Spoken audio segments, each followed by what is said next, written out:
Good morning, and welcome to this edition of Straight Off the Bat. We're a live series that go every Thursday as we speak to individuals across multiple industries who will help you understand financial literacy and education. If you're joining us from YouTube, thank you so much. Don't forget to like and follow our page to continue seeing content that will help you manage your money. I'm your host, Pauline Joseph, and today we're discussing the Bankers Association of Trinidad and Tobago and the community with Kelly Bute-Seaton. Kelly is the executive director of the Bankers Association of Trinidad and Tobago, and she's in charge of a lot of activities. She's also the very first guest of this series. So we come a full circle. I think some of us, speaking for myself here, since we've done the first live show, I have some gray hair. So, things have happened over time. But Kelly is a seasoned professional with over 11 years experience in management and wealth of diverse exposure in strategic planning and corporate turnaround. So we're going to pull Kelly in because we want to squeeze as much information from her as possible for the next 60 minutes. Hi, Kelly. How are you today? Hi, I'm very well, thank you. Thank you for having me today, Pauline. Great job, by the way. Thank you, thank you. And remember when we had just started this session, doing this live series, just kind of going back, how were you feeling about this live show and the information that we wanted to share with the audience? Well, we knew we had so much information to share with the audience. Being a customer yourself within the financial sector, within the banking sector, there are a lot of unanswered questions, and we wanted to be the conduit to facilitate that sharing of information and exchange of information and try to help the customers. But of course, because we're now stepping out as the association, a bit of trepidation because, you're just trying the best you can. But over the years, I believe the show has blossomed fabulously. It's been a great source of knowledge for the viewership, and very much grateful to the team for the great work that has been done over the years. So I think it's a bit more of a comfort zone now. That's so great to hear. And, sometimes for me, I feel so lucky because getting to get this information up to yesterday, I was actually looking at the joint accounts conversation we had with GMB, and that wealth of knowledge is something that doesn't necessarily exist online now. So from the beginning, when Bankers Association of Trinidad and Tobago was formed in 1997, what was the initial initiative to when it was creative? What was the key goal for BATT? Yes.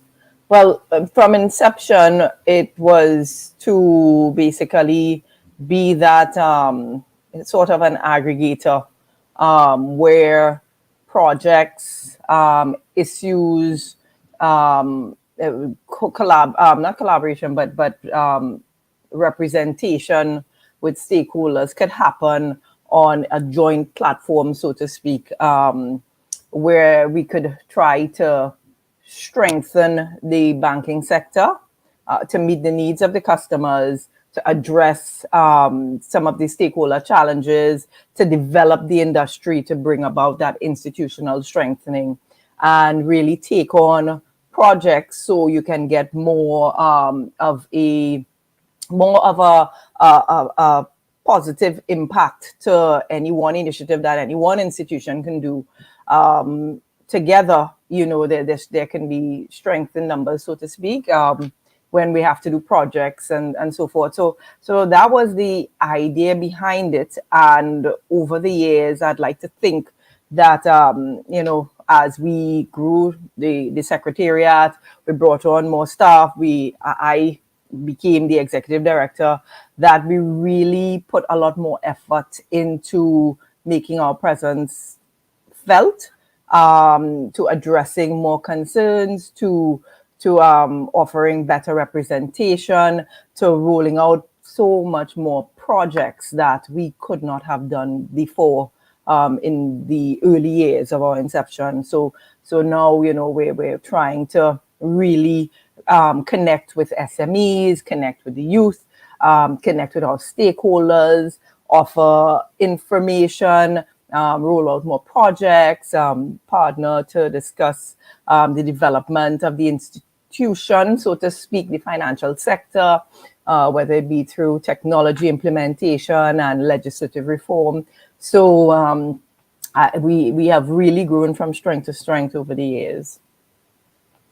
And as somebody who has been in multiple sports all my life, I realized that a lot of times clubs would, bicker amongst themselves versus actually coming together and having a holistic approach to sport so it could move forward. And I think, the Banks Association of Trinidad and Tobago is a great example of why that is important.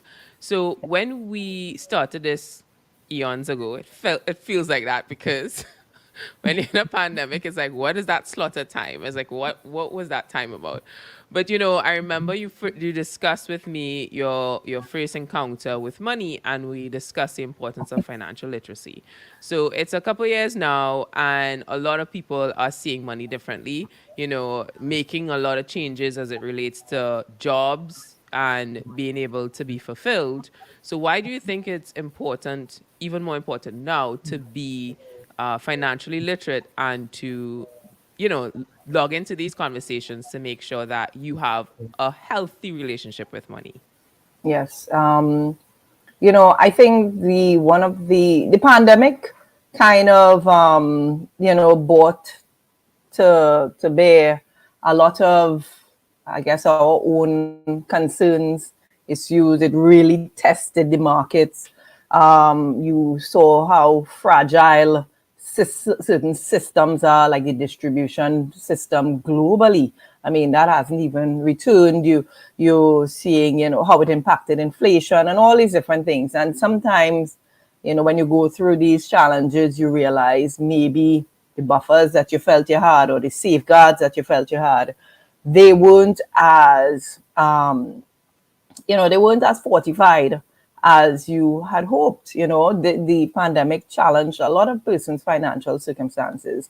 A lot of persons could not work. Their savings were depleted. Even on a more, I guess, you know, on a different side of things, persons even started to reconsider their jobs. Do they want to be in that job? Do they want to have that level of exposure? They want to be with family more. They want to have more free time. They started to think more about their overall holistic, the totality of their life, so to speak. Some persons made the decision to move to the countryside and to be with family, and so a lot of things were tested during that time. So I think now even more, yes, the pandemic. We still have COVID around, and it's a challenging situation, but at the same time, it helped us. It should be a positive as well, because it helped us to really see how fickle some things are and the importance of other things that we may not have, had in mind all the time. So now more than ever, it's a good time to recalibrate, to think about your decisions, to understand whatever financial instruments you've invested in. Look at your relationship with money, needs versus wants, investments versus just wants again, and really what you want to do with your life, and have more of a conscious input into how you manage your affairs. So I think the pandemic was really good in helping to bring that mirror, up to your face, for you to really assess where you're at, how things are going, where you want to be. You're right. I have actually a few friends, some in Trinidad and some in the States, where they were questioning, what am I really doing? Yeah. Do I want to continue doing this? Because we really were forced to sit and think, which is Yes. for very hard now. We're in an age of social media where we're always distracted. So I definitely see that. Shout out to Cheryl. Good morning to you as well on LinkedIn. Thanks for joining us today on Straight Off the Bat. So, since the inception of this show, I've always played the devil advocate. I have to represent the people. Yes. And for those who may be watching this going, you guys are just talking financial literacy because you want me to keep my money in the bank. what say to you to that person where they feel, well, your information isn't necessarily for me? Well, I mean, the bank is definitely much safer to keep your money than under your mattress. That's for sure.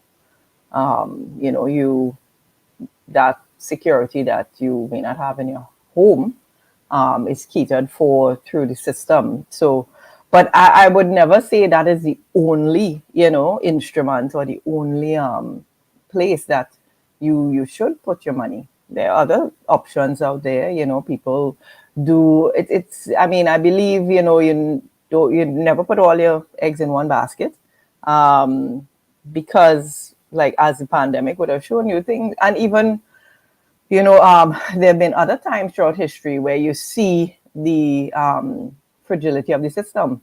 So I would say, and of course, you can also see what worked and did not work, what stood the test of time. I think the banking sector, not to be biased, but I think the banking sector is one of those things that, one of those institutions that have withstood a lot of different shocks over the years. So it is one of the safer places. But then there are also other options. People invest in a mixed bag of goods. You have real estate. They look at other investment portfolios, some within the bank, some within other institutions. I wouldn't, because I wouldn't want to dictate where persons invest their money, but there are other options to look at. So the banking sector offers one very secure option, but it's not the only option. Yeah, and this pandemic has definitely taught us that options are very important because you just never Yeah. know what's going to happen. And shout out to Melissa. She says that I think this is a conversation that should begin in the tender years of children. Money Yes, management can start from as young as 3 years old. indeed. Anything to submit to that, Kelly, and add? No, I ascribe to that totally. My team knows that I always talk about teaching children how to manage money from young. This whole thing of, I know we love our children and everything they see, you want to give them the moon and the stars, but you could be setting them up for a lot of heartache as well. Children, I believe, from a very young age, need to understand the value of money. They need to understand it did not come easy. You're not making them feel like if they don't deserve, the best, but there's also work that comes with that as well. So, I could use one of my own examples. I growing up very young, I had a stepfather who was very keen on teaching us to save, and because we did not grow up wealthy by any stretch of the imagination, we grew up really tough. So he taught us to save from pretty young. We had those clim pans then, and that's what we used. And you'd save your pennies, from you'd try to squeeze back a little from whatever allowance you have. He was self-employed, so we would help him work in the shop, and he would, give us our little salaries for the work we did, and you saved from that. And I remember from saving, from age 7, by the time I had finished university at 21, with my first degree, I had enough money saved. I didn't keep it in the tin pan. I took it to the bank, right? So he would take us to the bank when the pan was full. We would go to the bank with him, and we would deposit it. So we had our own little savings accounts and so forth. And by the time I was 21, I had enough for the down payment for a brand new car. So I remember my first car was a Honda Civic, and I had the down payment for that and the insurance money. My parents didn't have to help me with that. It's never too, and that started from when I was very young. So it's never too early to teach children to save and the value of money. I think it really needs to start from young. Many times, by the time you're older, habits are really instill with you. It's therapy to get you to change your mindset. And when you can start from a tender age, it helps, to especially it sets them up pretty well into the future. It's so interesting that you said therapy. You'll have to. It's therapy because it's just like you have to spend more money now to understand how to treat money because we attach emotions to it. Yes. And your story feels like a chapter out of the book Rich Dad Poor Dad. So Yes. Yes. like okay, and that conversation even extends beyond where a lot of parents, speaking personally, it's like you don't worry about that, but you feel the energy from your parents. You feel, like sometimes you even feel you're maybe a burden. That's a whole therapy session in itself. Yes. So having that conversation about money is so important. And we're going to go on a break, but when we get back, we want to really understand, a little bit more about Global Money Week, as well as, sometimes parents need to just, have difficult conversations about money with their parents as kids and as an adult. So we'll be right Yes. back after this.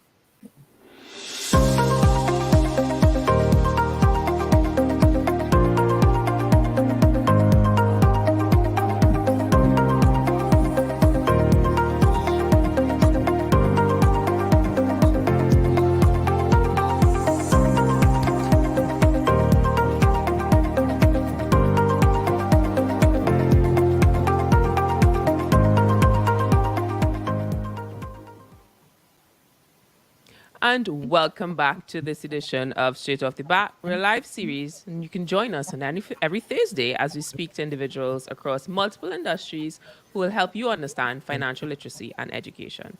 If you join us from LinkedIn, thank you so much. Don't forget to like and follow our page to continue seeing content that will help you manage your money. I am your host, Pauline Joseph, and today we're discussing the Bankers Association of Trinidad and Tobago and the community with Kelly. Kelly is the executive director of BATT, and she's in charge of the coordination of all joint activities within the banking sector when it comes to the BAT's initiatives, as well as she's a seasoned professional with over 11 years experience in management. And we want to have a little bit of insight because, her story is one that we can learn from, as well as her experience. So if you're joining us, I'm seeing you guys in the chat section. Shout out to everyone. Roger, thanks for your comment today. We're going to bring back Kelly in, and we're going to have this conversation about money, which I know a lot of you is watching this, especially from the Caribbean. You try to have that conversation as an adult with your parents. I don't even know where to start. I don't have any solution. Kelly, where would, having that conversation around money as a child, you're none the wiser. But let's say you've, gone through some stuff, you've figured things out, and you want to have the will conversation with your parents. Any advice on that for anybody that may be watching this and want to be in a financial position for their parents? Sorry, Pauline, could you just repeat the question? I'm sorry. So any advice for somebody who may find it difficult having the conversation about money with their parents? Because mortality is a very difficult and uncomfortable conversation. But at the end of the day, money is a fact of life. So any advice for anybody who may be going, okay, let's have this conversation, mom and dad, and they're like, you don't worry about it. Yes. So this is for the child now that wants to have the conversation with their parents, to educate their parents, right? Yes. That is not such an uncommon thing. I feel as if we're in the information age now. And as the generations progressed, of course, we have more and more information available to us. So not to disqualify the information that my parents have or, other, older persons have, but sometimes when it comes to certain things like the digital world, even finances, those things, sometimes the children find themselves having more information than the parents, and they recognize maybe, certain habits that the parents have may be leading them down, not the best road financially, and can put them in more debt and more circumstances around, not having money. So I think, it's not to I think you just have to, have that conversation. Probably it can be more experiential in terms of um, looking at, you may be you're going shopping at the grocery with your parents. You can start the conversation there. Mom, dad, is it that you really need this? So you put it in practical terms, when they get their bills, light bill, water, whatever it is, water bill, stuff like that. We start the conversation. How can we conserve, and bring this down? The conversation around, let's have a monthly budget. Okay, let's see what we're spending the money on. Do we really need to have this? Because sometimes parents can feel like you're scolding them and they're the adult, well, so to speak. So, you let's go through a budget and let's commit to all working with it. So you can use it do it on a more experiential level where you look at the different activities and, you show that you're here to help and we're doing this together. So we're all committing to this. And you can start off the conversation there. And as, that you start to see the returns and you're showing them the returns. Okay, let's track over a period of time how the light bill going because we've been conserving, or the water bill or the grocery. And then the other things, of course, whether they have savings, whether they have something for a rainy day. Now the savings from this, maybe we can push it to, what about, funeral expenses in the, I mean, not lend them, way in the future. But maybe the savings from here, we can put it to here, and you're just showing them the reallocation of things and how it can settle them. And of course, you let them know this is being done in love and out of care and concern for the entire family. So it's kind of almost like when you're dealing with family members, so it's the same approach I use to some extent with the kids. You very experiential. We're going for a dress, maybe. Do you really need this one over this one? Are they doing the same job? So you can use that approach. Yeah, Roger also, that's great advice. I'm going to add to Roger's comment about our parents seem to feel threatened by that discussion, assuming that we want Yes. to get rid of them versus prudent planning. Yes. Mm-hmm. It is true. It is true.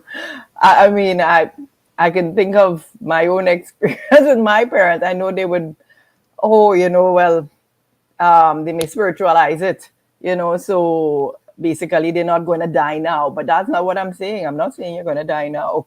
I'm saying let's put things in place so that it's not a mad scamper when that time happens, because the confusion is unreal when some of these shocks happen in a family and then everyone's at the scamper and everyone is twiddling their thumbs and no one is able to assist. It becomes a very uncomfortable situation. So, yeah. Yeah, and we actually covered some of the topics with Nicole Anna from one of the banks, where Yes. she spoke about power of attorney. She's from RBC, and really that was a robust discussion. And we do have some clippets, so we will put that in the comment section because I Yes. find that was such an informative conversation, and will continue to give you tools because we need tools when it comes to stubborn parents. Yeah. Yes. Yes. We need lots of Uh, tools.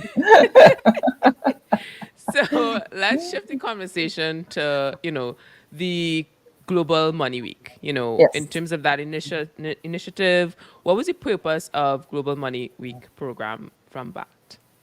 Well, Global Money Week, it's an initiative started a couple of years ago with different stakeholders, the Office of the Financial Services Ombudsman being at the helm.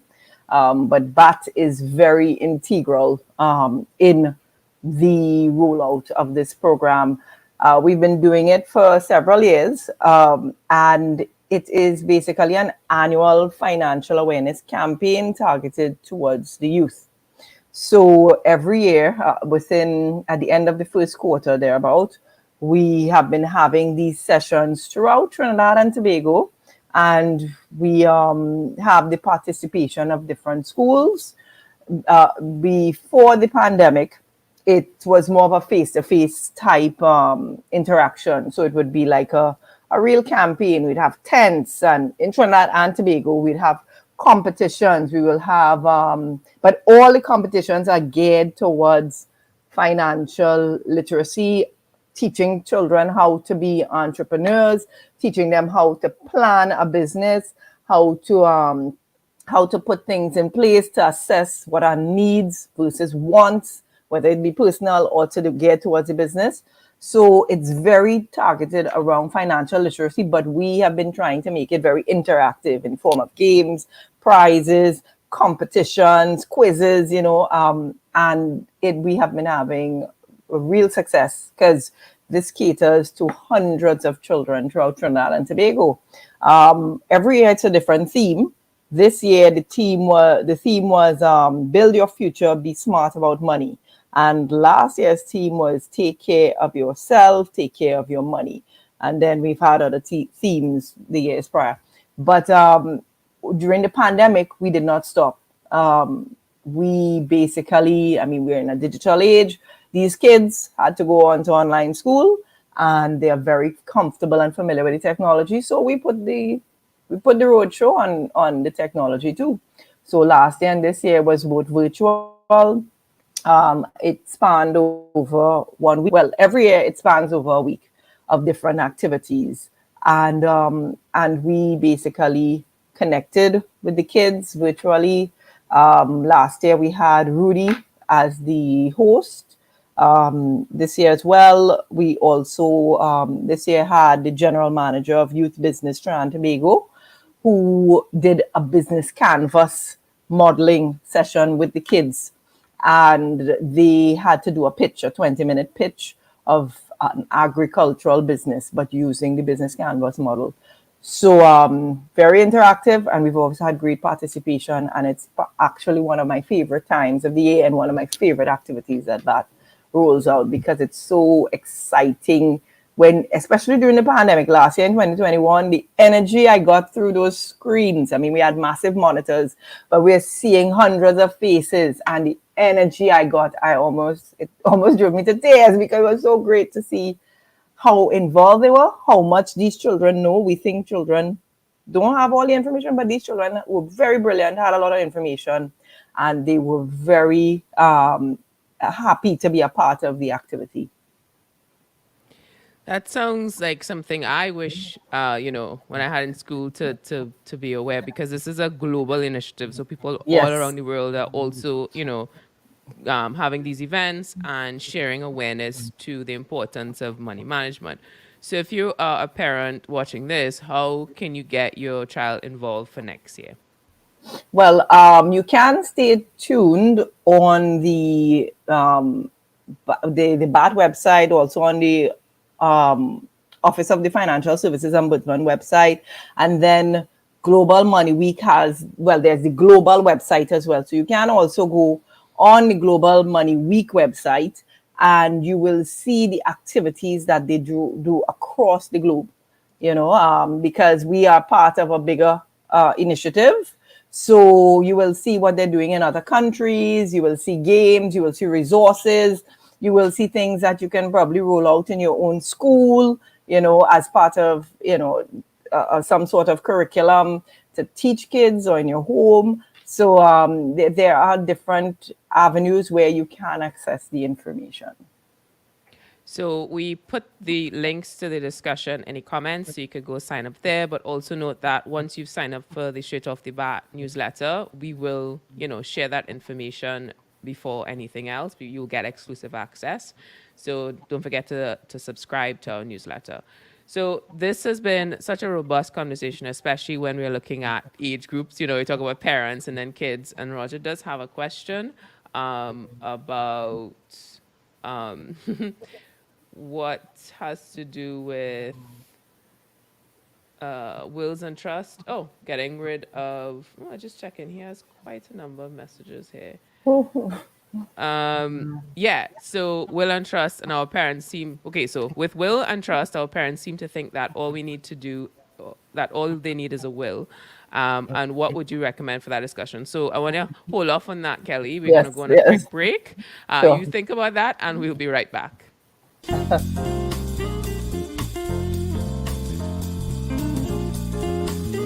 But that was like my first experience with money. Very, very first experience. I've been in banking since I was a teenager.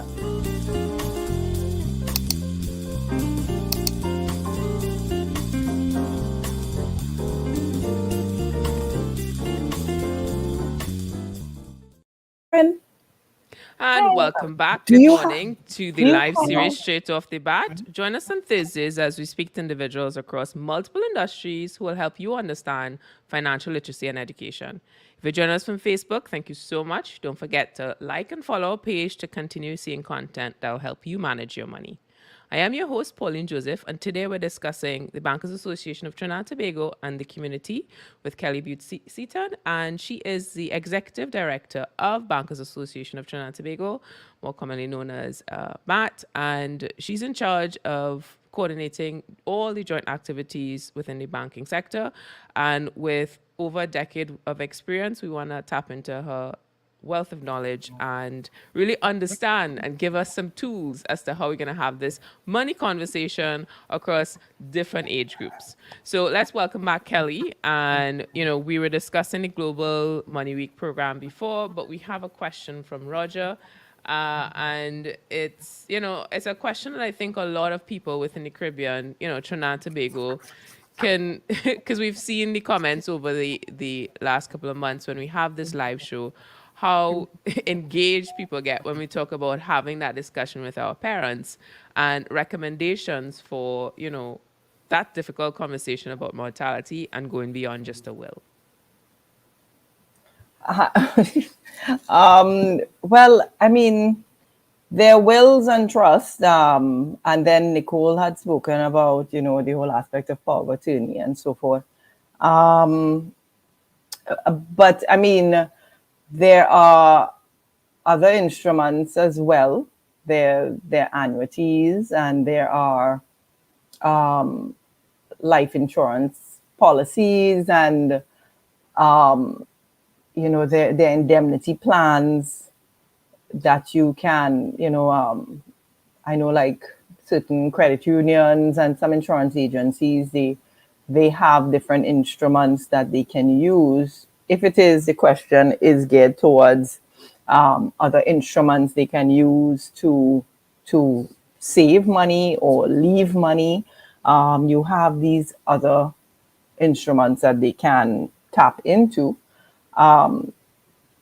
In terms of having that conversation with them, well, that is something you really have to work on and gauge with your parents based on their readiness. Now, that readiness as they get older may never really come, but sometimes you just have to sit them down and talk about some of the options available, understand what they have, and you can do this with the guidance of an officer or an agent, but that you trust from one of these private institutions, like the insurance company or the bank. If you have your own agent, you can sit down and have those conversations with them present as well, and they can give some guidance. Or if I guess a lawyer may not go into the elements of investment plans, but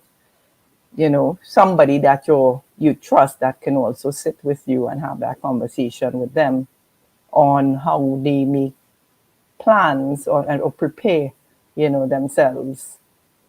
I'm not sure if if I answered the question properly, but it's something that would require some investigation, and it's unique based on, I think, every different circumstance. I can definitely relate to that because, as sometimes as adults, dealing with parents, you really do have to understand there comes a point in time where you just have to close the door and it's just not going to happen. And that's a Yeah. difficult conversation to have. And unfortunately, neither of us have a PhD to further that conversation in that medical field. So let's shift to the age group that is more than likely to be more agile to have that discussion. So Yes. when it comes to the Global Money Week program, Yes. let's say someone who is taking their time off of TikTok to join this conversation, what ultimate piece of advice for young persons would you have about them managing money? I would say I would say the first things first is to sit down and think a bit. Like, it's good to dream. So sit down and think, what do I want to do, in the future? What do I want to do? What do I want to be professionally? What areas will I like to study? Think about these things and it would be a good one to have a conversation with your parents to find out, how can you get there? Some parents, they aren't financially able, depending on what your plans are, to get you there. So it may be one where, okay, from this young age, we start thinking of how to save, what types of loans or things are available that can help you to study those areas of interest to you. In my case, my parents I had to do loans, right? So, but that conversation happened from a very early age. I realized that because I was the eldest of many, and I realized that, I needed to start to put things in place. And we were very honest about it to make sure that at least I can get through that first degree. So that's one thing, to have that conversation with your parents in terms of what you want to do. And then start looking at how you can save, where you can save from. I get an allowance weekly. I can do certain chores. I can do a little business. Like I knew two little girls and they sold muffins at school and one made bracelets, right? And they got little allowance from that. So where can you, what areas do you have that you can start saving? Maybe family members might chip in, to help you to start saving. And then make a budget of my wants versus my needs. What do I want and can do without? What do I really need? Can I borrow this instead of buying it? Can I share with somebody else instead of buying it? So what do you want versus what you need? And you spend your money on your needs, right? And then, you just try to spend less overall. And it's a good idea not to keep your savings in your piggy bank or those things for too long, because sometimes it tempts you. Sometimes it tempts your parents. So it's better put that money in a saving account, right? I'm not going to say where. There are different options of where you can save, but put your money in a savings account, and every month you can check in on it. It's exciting after a while and even addictive as you see your money growing, or you see every time you put your money in, wow, I have more and I have more. And it gives you an, encouragement to continue. And, I gave you my example of when I bought my first car. That was the ultimate gratification. I started saving at age 7, but children can start way before that. And that savings mushroomed to a level where I did not have to take a loan for my down payment. And then because I could buy my car, brand new car, and pay my first year insurance because I had the saving, I was able to get the job that I wanted, right? Because part of that job coming out of university meant that I needed to have a proper working car. So I was able to get the job. I told them I would get a car in 2 weeks, which I did. And because of that, you got other opportunities open up to you for training, for travel, and so forth. So really setting yourself up from now to be, in a better place financially later on. It's never too early. The earlier you start, the better off you are. it really helps to set you up in life to manage your affairs better. And that's the advice I would give.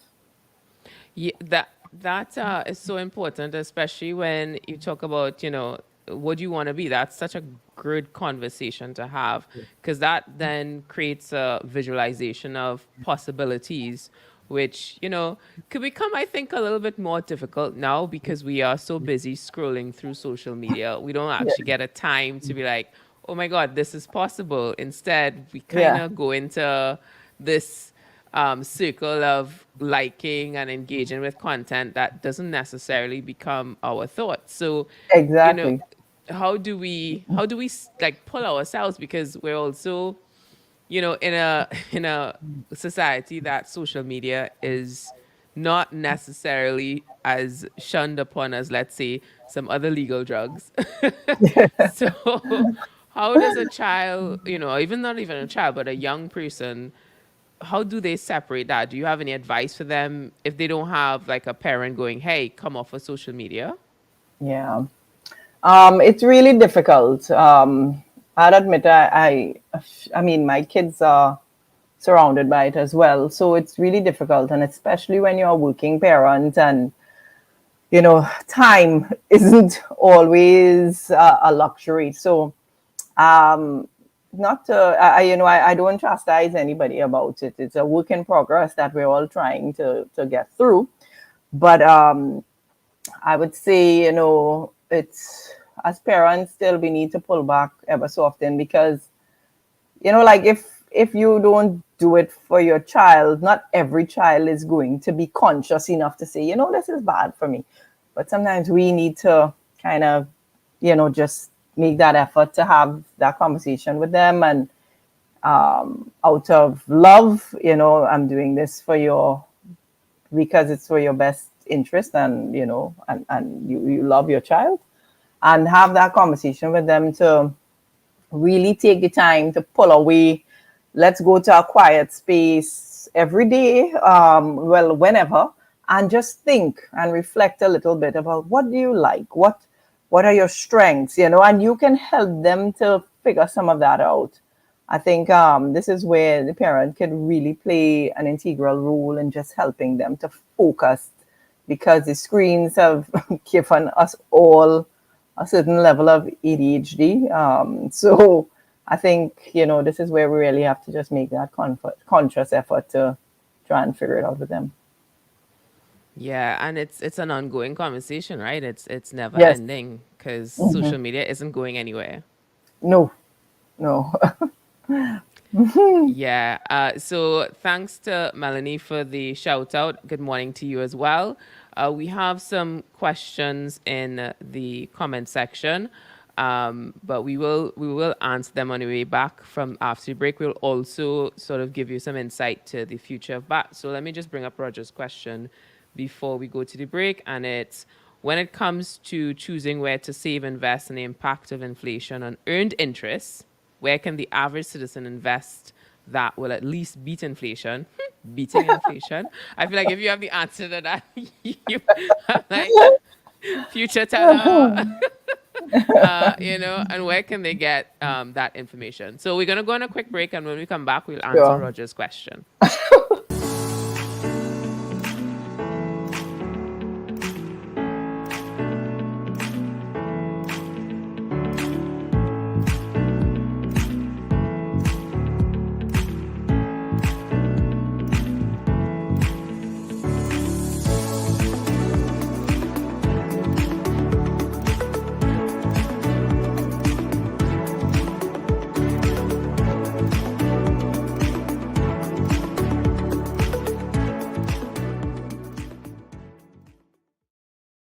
And welcome to the live series Straight Off the Bat. Join us on Thursdays as we speak to individuals across multiple industries who will help you understand financial literacy and education. If you're joining us from YouTube, thank you so much. Don't forget to subscribe to continue seeing content that will help you manage your money. I am your host, Pauline Joseph, and today we're discussing the Bankers Association of Trinidad and Tobago and the Community with Kelly Bute-Seaton. She is the Executive Director of BATT, and she's in charge of coordinating a lot of activities across the banking sector. And we want to really understand money. And it's a continuous conversation in terms of education. So we want to pull from her over a decade worth of experience on this conversation. So let's bring Kelly back in. And in case you missed it, we're just going to pull back up Roger's question. We're going to ask, when it comes to choosing where to save and the impact of inflation on earned interest, where can the average citizen invest that will be the least in terms of beating the inflation? That is such a relevant conversation now because, It is. all this talk about recession and where to put your money and, well, Bitcoin is Yeah. a whole other conversation with crypto. But Yes. in the context for Roger's conversation, any advice on that, Kelly? Well, I would definitely not. No, I wouldn't advocate for any institution in particular because I can't. But I would definitely advise that a regular savings account is not going to be, where you'd put your money to beat inflation, so to speak. So you would want to look for opportunities such as, well, like some people, they do real estate. And once you get a good deal on real estate, I mean, that is one way some persons have stayed ahead of inflation. Other things might be, you can look at the banks, there are even insurance companies, but that would have investment portfolios. So they may have investment portfolios that would have like a mixed basket of investments in different commodities or in different countries, So it would be good to shop around and look at investment portfolios of different institutions that may have different levels of returns. And depending on, of course, the greater the return, the greater the risk.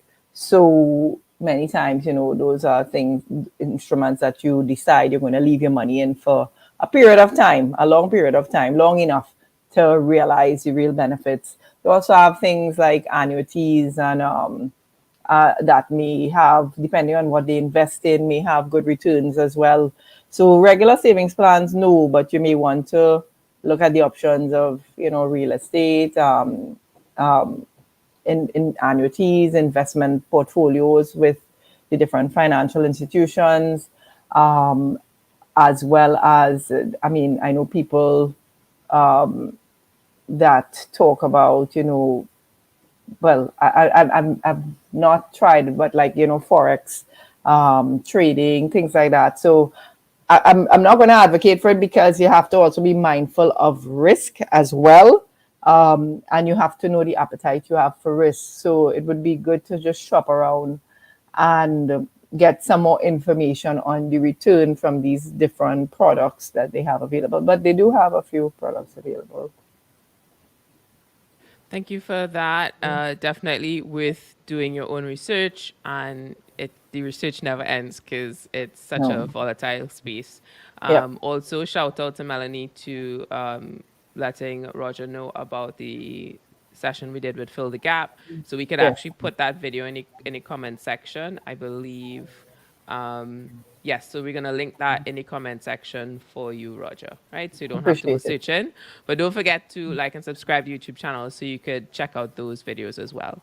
So we have a couple minutes left and we want to talk about the future. A lot of us, money is part of the future. But in the context of BATT, what are some of the initiatives that we can look forward to next year? Because we're hearing Christmas songs, so that means New Year's is, Mariah Carey has said it's official, so then Christmas is here. To the unfortunate dismay of Martha Stewart, who thinks that Thanksgiving should be had first. But anyways, 2023 is around the corner. What can we look forward to for BATT? Sure. Well, as I had mentioned earlier, we do have our Global Money Week, which is one of our annual events at the end of the first quarter of every year. So next year we will have our Global Money Week, and we're hoping that it can be grander And this time, as opposed to the last 2 years and back to when it first started, we can probably have more face-to-face interaction with the youths and the audience. So we have that. Then we have, of course, our bi-monthly newsletter, which we send out to our stakeholders. We've been doing a great job there. We also have Financial Literacy Month, which is usually in April. So we will be having some outreach to customers, not sure of how it will be executed then, whether it will be as in the past through the banking halls or if it will be virtual. Then we are doing a project called Break the Silence with UE. It's going to be launched at the end of the month, where we look at tools and ways to assist with ending child sexual violence. It's not the typical financial literacy type thing that we do, but it is an issue that we need to address and need all hands on deck. And then we will continue our work with SMEs. We are graduating a cohort of 120 SMEs from the Tobago startup program that we just did in Tobago. And we'll be continuing that program of financial literacy, business planning for SMEs in Trinidad and Tobago. So, and then of course, we have a few other initiatives with other stakeholders, the TTPS dealing with women, vulnerable women, and financial literacy for them. We've done other work with vulnerable women as well. We'll continue to do our work with youth and youth entrepreneurship. And when I say youth, this also extends down to the elementary school level as well, all standard 3 and stuff. So it's not just the teenage years, but we start as young as the mid-elementary level. And we have many other initiatives targeted towards the youth, SMEs, our stakeholders, the customers in general, that are cited for next year. And just to let everybody know, all these things that were discussed, you can get it sent directly to your inbox once you sign up for the newsletter. Don't worry, there's no work on your part. Once you sign up, we make sure everything comes to your inbox without any effort from you. So you'll be fine. Head over to the comment section. So, let's close off this session with, some positive insight as to what do you feel in terms of what we're looking at for the next coming years when it comes to a lot of information's out there. Yes, there's the one side of social media where it can be a little toxic. You're sitting down. I had a friend message me yesterday. She's like, Pauline, 2 hours. 2 hours on Instagram. And I was like, girl, awareness is key. Awareness is key. And then you have to make that change, right? But on the other side, you also have access to information that you never had before. So with that knowledge, how can we positively direct that energy to a future that, retirement isn't this, I don't know what I'm doing after I reach 75 versus, hey, I'm going to jump on a plane and just live my best life. So any advice, suggestions, and insight from your part? Yeah. Well, someone, like I would always hear the saying, I don't know if they say it now, but long time, they used to say, you pay the old man first when you get paid, right? Now, I had a grandmother who used to say, you work hard, so every month do something for yourself. But outside of that, I'd hear a person say, pay the old man first. Meaning, basically you have a budget. You have a budget. Going forward, have a budget. Yes, you want to live your best life, but this pandemic showed us what really is your best life, right? Is it buying every piece of material thing that will then degrade into the dust and then you have nothing afterwards? Or is it really just looking at your life as a person, right? Your spirituality, your emotional health, your relationships, your mental health, your educating your mind, your physical body, exercising, eating well, things like that. So what really is this concept of your best life? If you follow social media, it will give you, honestly, I believe, a very warped concept of what your best life is. So you need to sit down as an individual and determine what really are your goals and what you want for your future. Form a plan around it, form a budget around it, be realistic, right? Forget the Kardashians and these people. Be realistic and basically manage your life around that. And also, I think it's important to have, not to be complacent, but to be content as well. Because what works for somebody else may not be the right thing for you. And you have to really be true to what, your sense of happiness is and where that lies. So I think, form your budget, make your plan, have a plan around it, live within your means, have a goal while you're looking at life today and, just managing life today. Keep one eye on the other eye on the future. What do you want that future to be? Where do you want to be? Don't plan that you're going to die young, so use everything now. But where do you want to be when you're in your 60s and 70s and 80s and so forth? So plan towards that as well. Some now, some then, and also bearing in mind that your relatives, if you have children and so forth, what do you want to leave for them, and you plan towards that. So I would say going forward, we have to live life very consciously. It can't be where you're just an active bystander in the play of your entire life. You have to just be very conscious in and deliberate going forward, because it's interesting times. Thank you so much for that, Kelly. Just want to confirm. So reality TV isn't real, is what you're saying. I just want to confirm that. Yeah. Thank you for having me, Pauline, and blessings to all the viewers today. Thank you very much.